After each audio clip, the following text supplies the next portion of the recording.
Now go with me over to Genesis chapter 41, and we'll pick up with verse 1.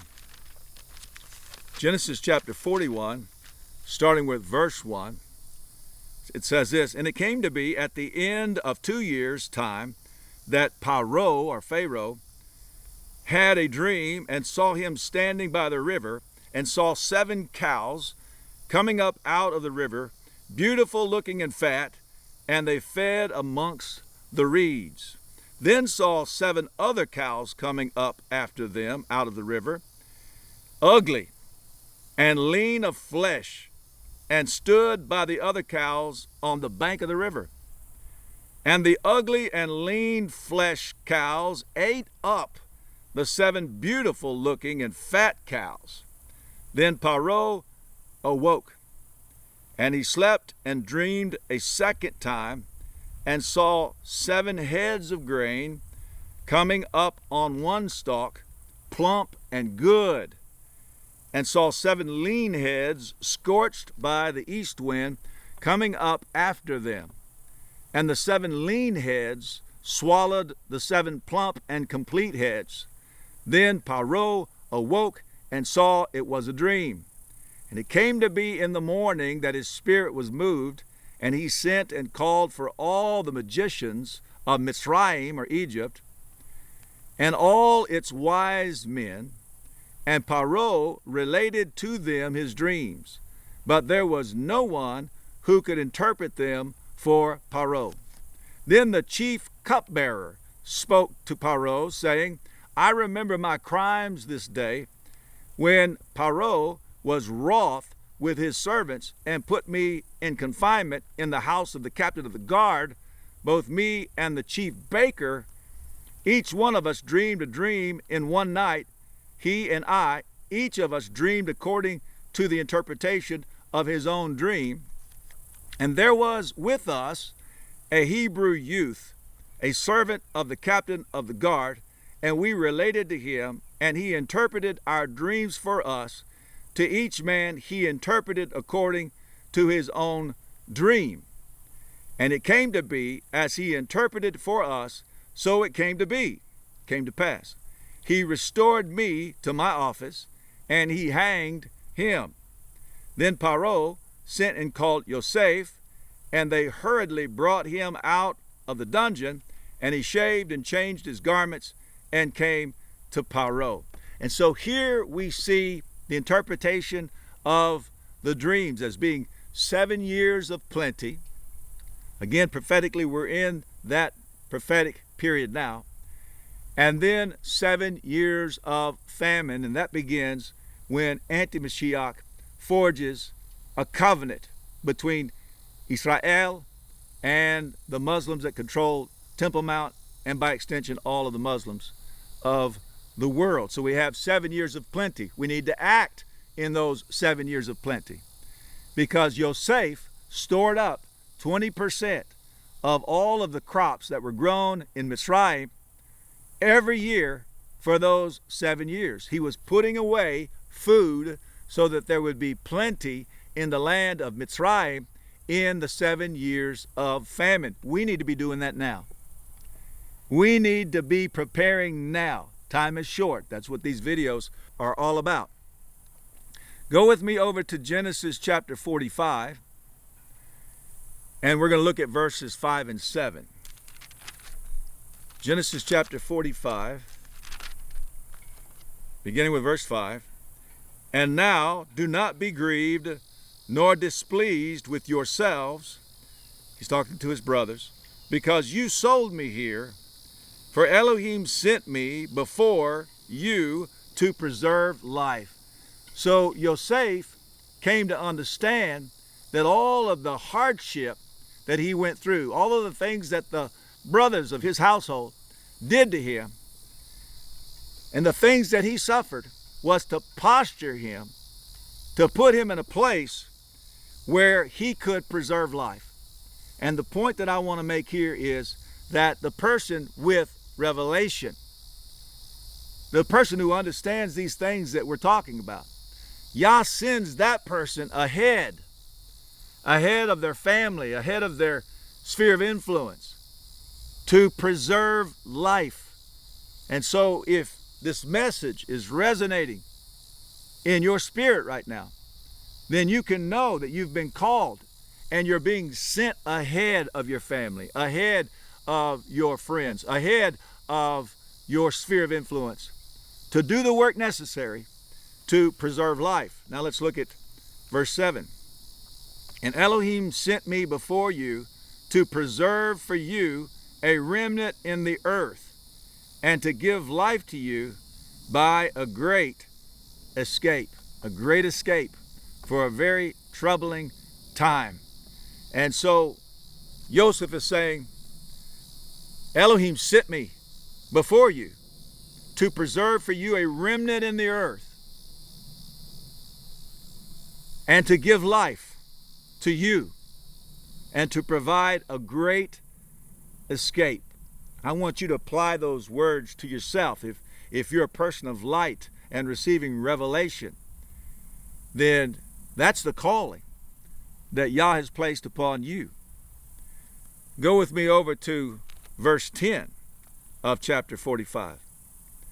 And you shall dwell in the land of Goshen and be near to me. This is Yosef speaking to his brothers. You and your children, your children's children, your flocks and your herds, and all that you have.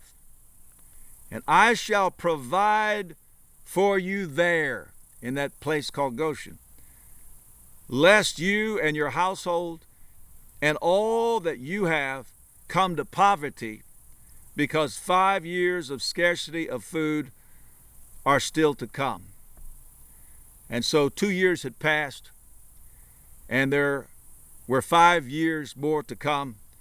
And Yosef is telling his brothers, because I received revelation, because I went before you, I'm able to provide for you and keep you from coming to poverty and great harm in the remaining 5 years. And so what this tells us is that Yosef gathered his family from that place of great famine. They came up from the land of Canaan. He gathered them up, and the man of revelation, the man who understood what was taking place, had prepared a place of safety and was going to provide for them. See, I'm saying all these things because I want you to take these words upon yourself. If you're a person of revelation, if you're understanding what I'm talking about, you have a special calling.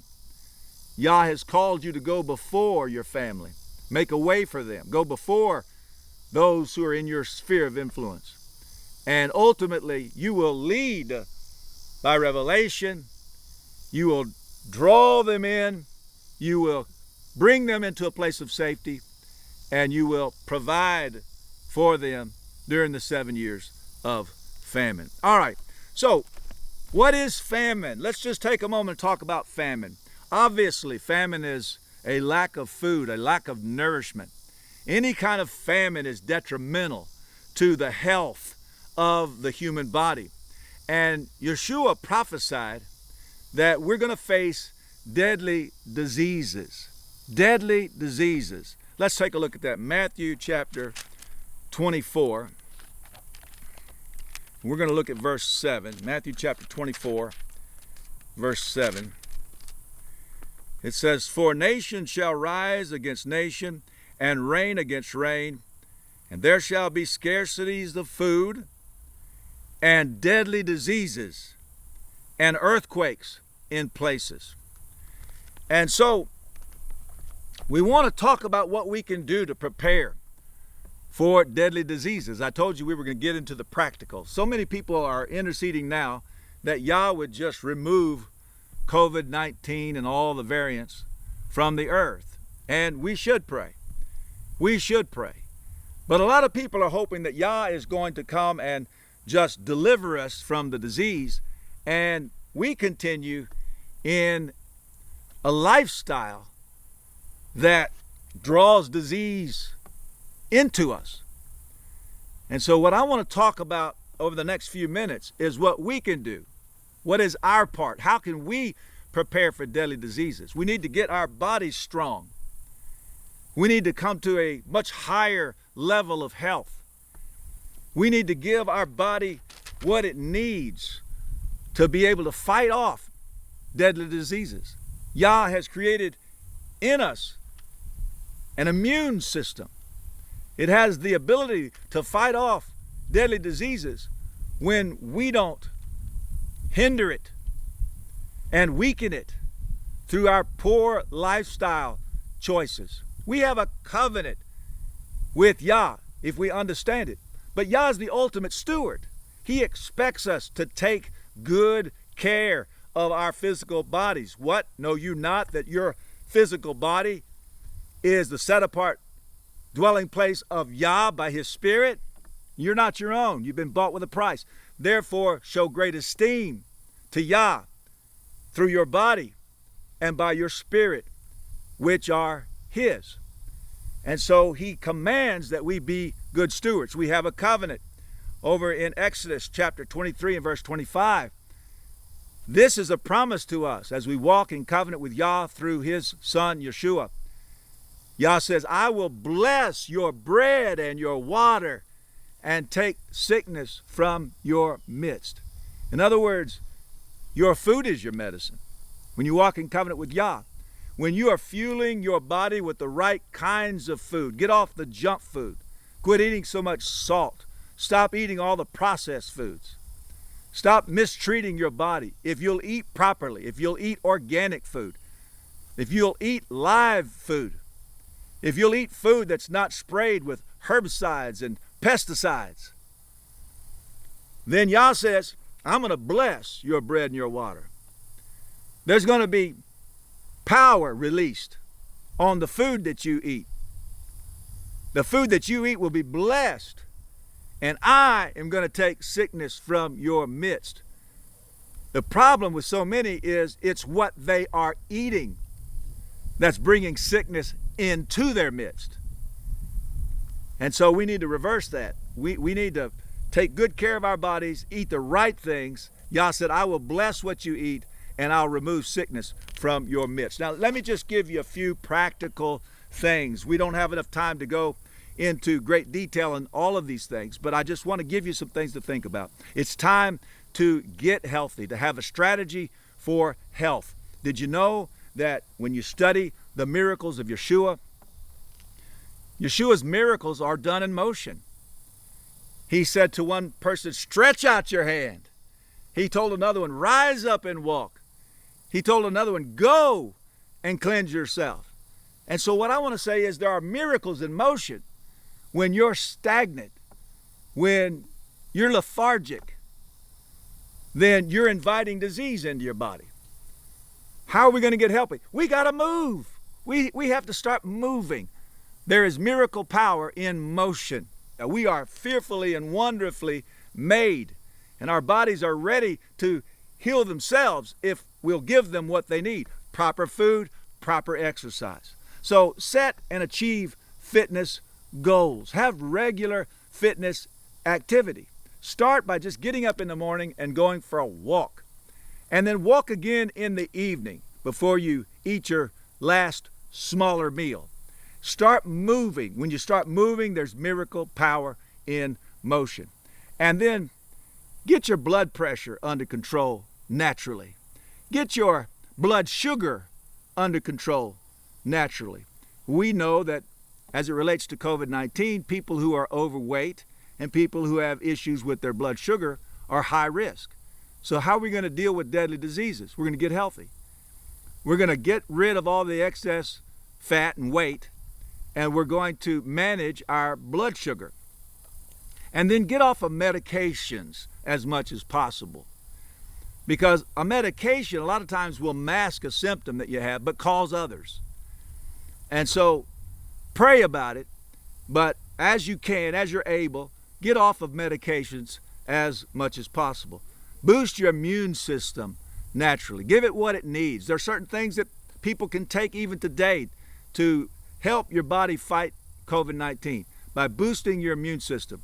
then you have the blessing of walking in divine health, because the body is designed to fight off diseases. Balance your hormones naturally. Work on lowering your biological age. You know, you could be a lot younger in your physical body than the number that's associated with your age. Boost your energy production naturally. Learn about natural remedies. There are a lot of natural remedies. Yah puts natural remedies in his creation, things that you can eat, things that you can apply, things that you can pluck up and break open and make a remedy from. We see in Revelation chapter 22 and verse 2 that the leaves of the tree brought healing to the nations. Gain a knowledge of nutrition and stop poisoning yourself with toxic processed foods. Hallelujah. Maintain a detoxification protocol. Always be detoxing.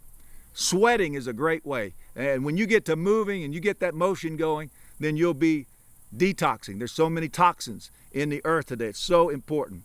Nurture a healthy microbiome or gut flora. That's the bacteria in your gut. Much of your immune system is in the gut. It's so important. All right. Now, I could say more about that, but we have a limited amount of time. Go with me over to Genesis chapter 45, starting with verse 19. We'll read a few verses here. It says, "And you have been commanded, do this.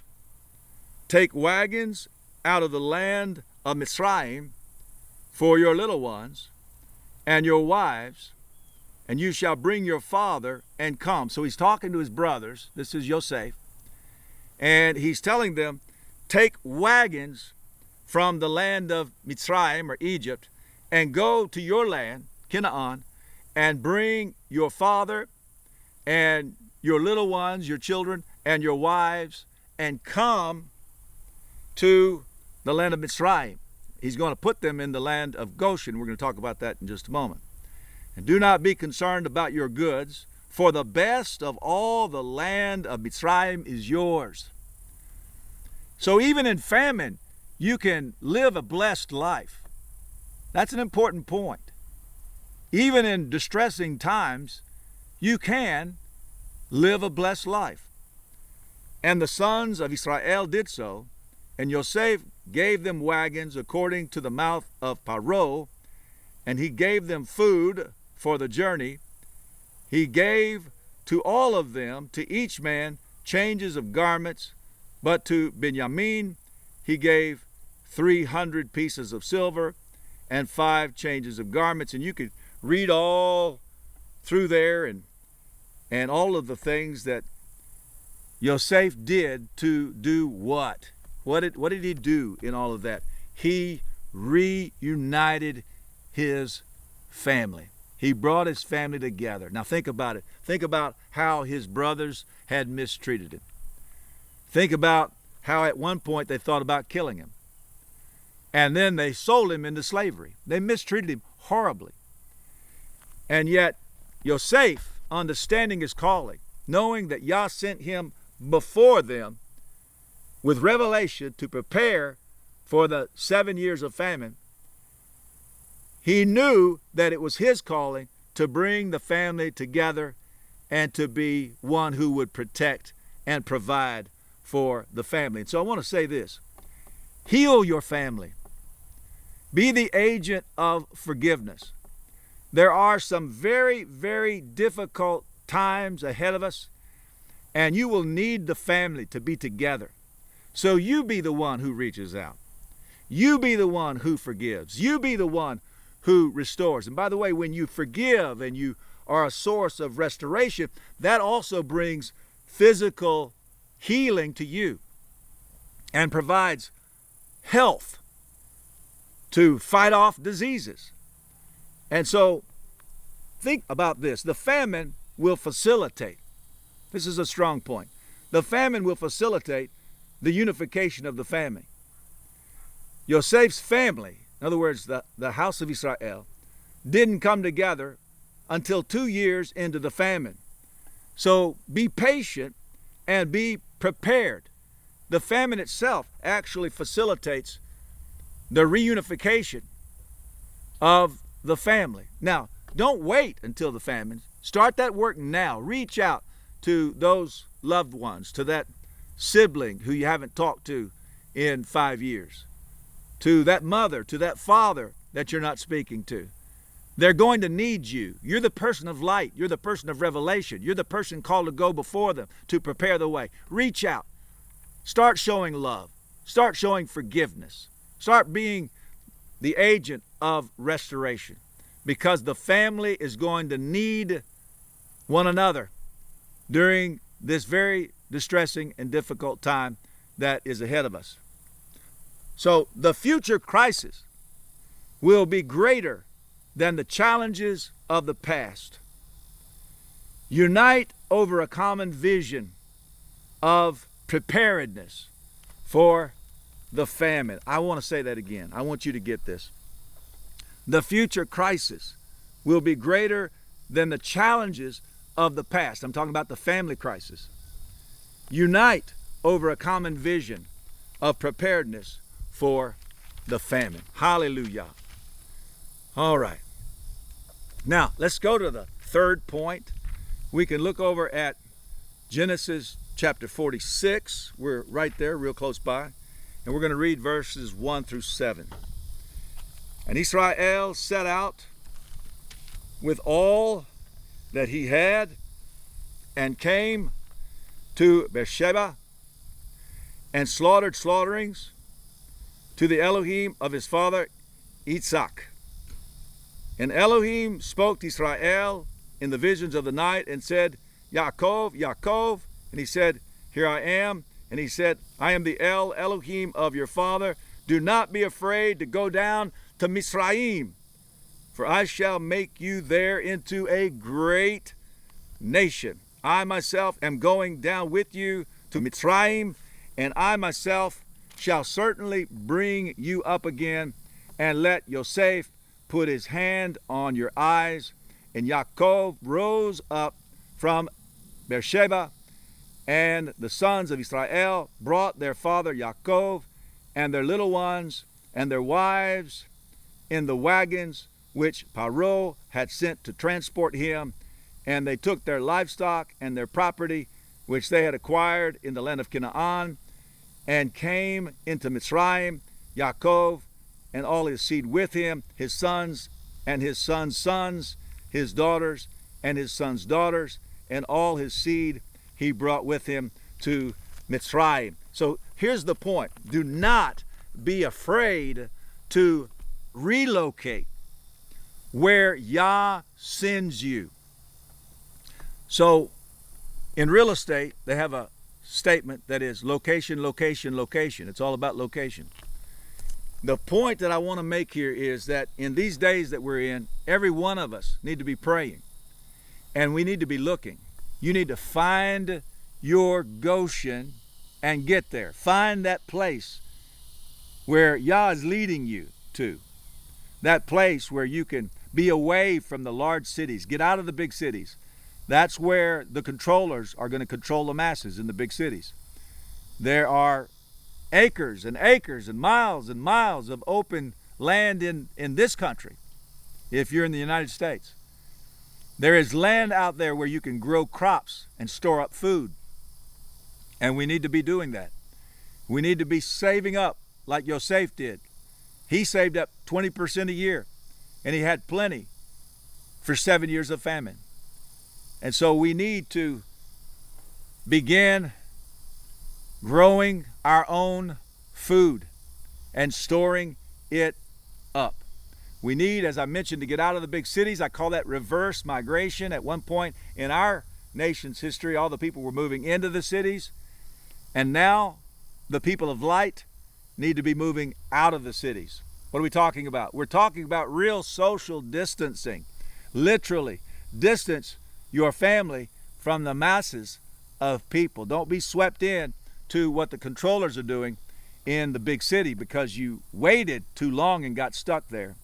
Get somewhere that is isolated, where there are plenty of natural resources and fresh water. Find a place that has several pathways of escape. So find your Goshen and get there. And then we want to go to the fourth point. And the fourth point is found in Genesis chapter 45. Genesis chapter 45, starting with verse 17. It says this,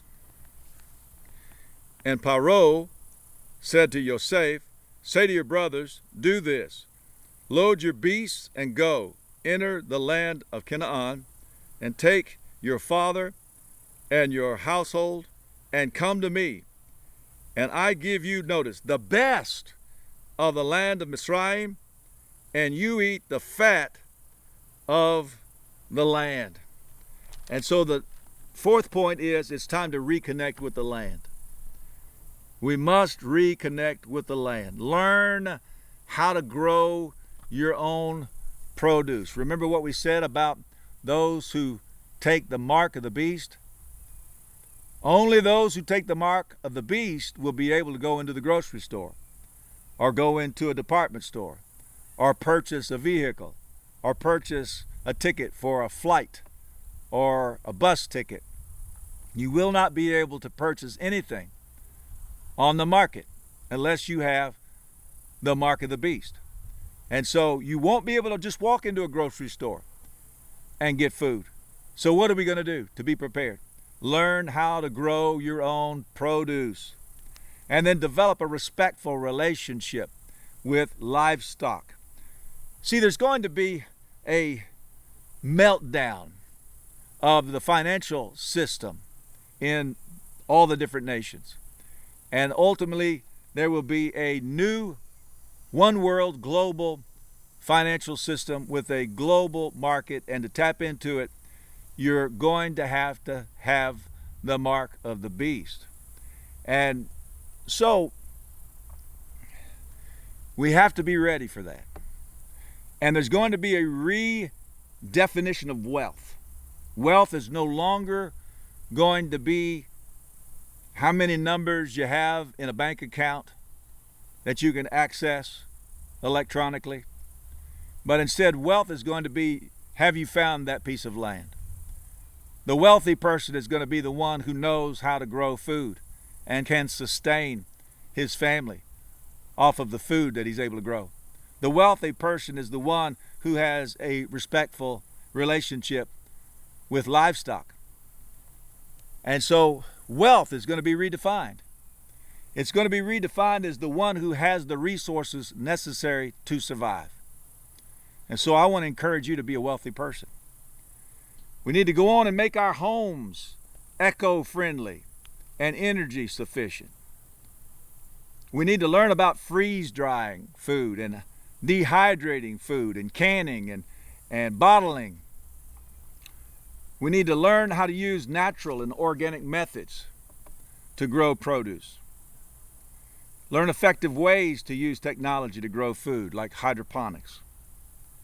Again, we have to break away from the world's system of commerce and become self-sufficient. Now, we've gotten to the final point that I want to talk about.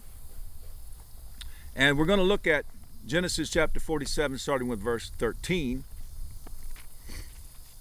Genesis chapter 47, starting with verse 13.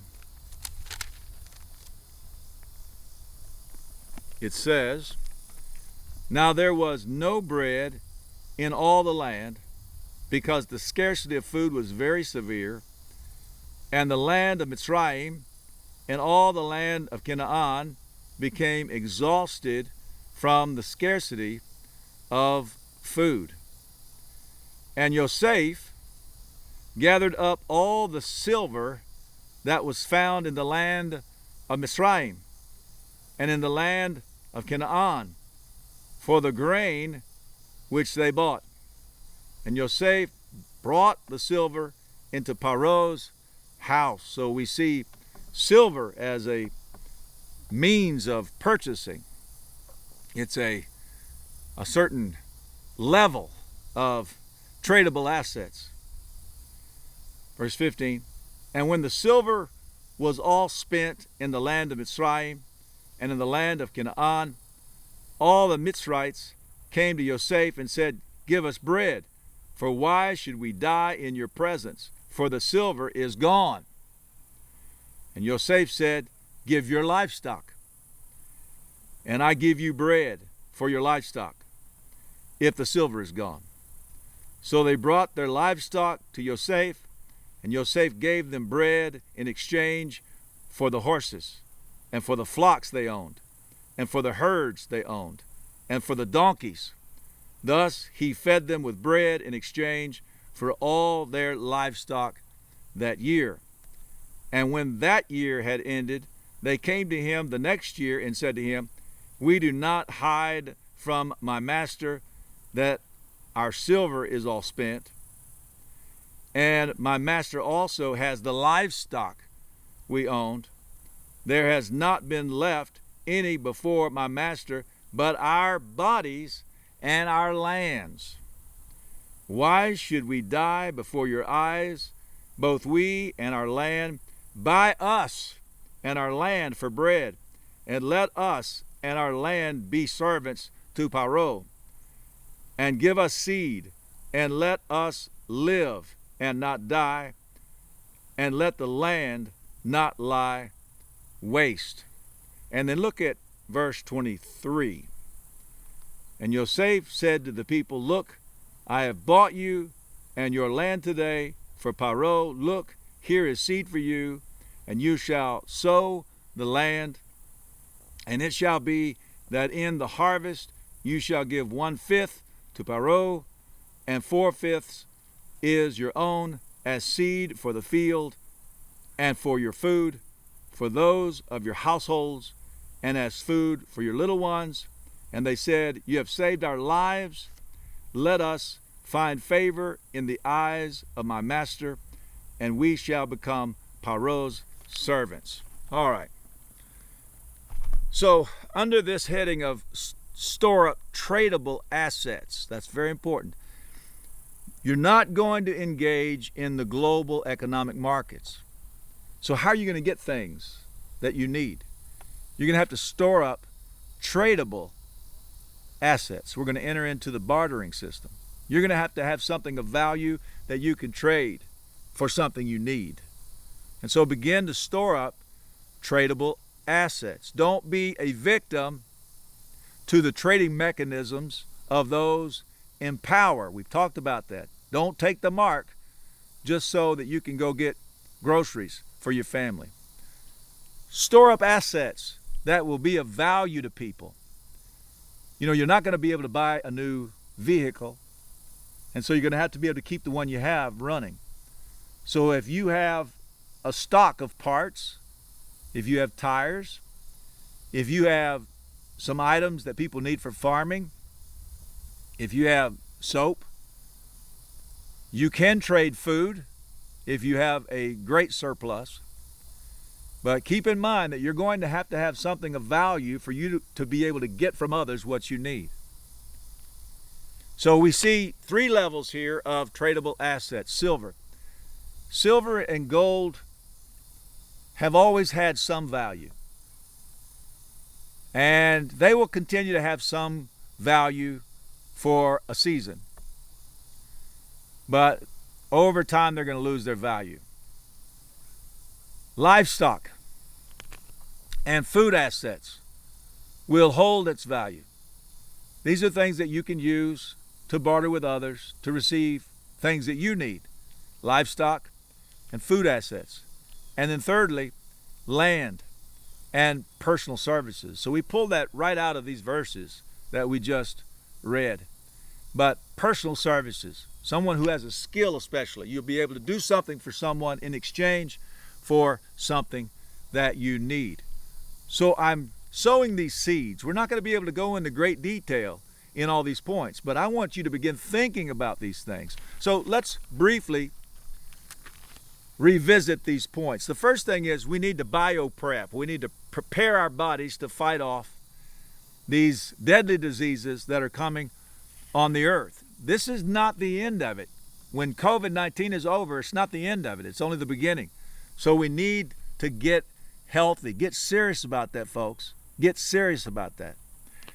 The second thing is Yah is using you to go before your family. Start the work of reuniting the family, because the family unit needs to come together, to work together in a common vision of being able to survive the difficult times ahead. Forgive, restore, show love, be the first one to step out and reach out a hand of reconciliation.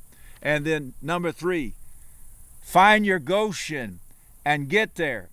Find that place of safety. Find that place where there are good resources and a good, solid, reliable source of fresh water. A place where you can get into it easily, but get out of it even easier.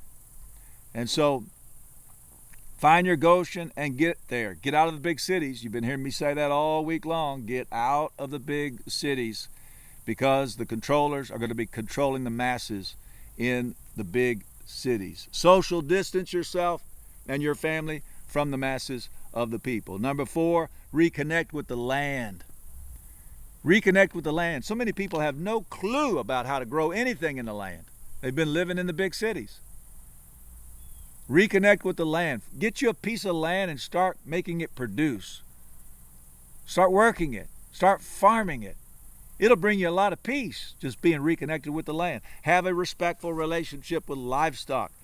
Begin storing up food. These are very, very important points.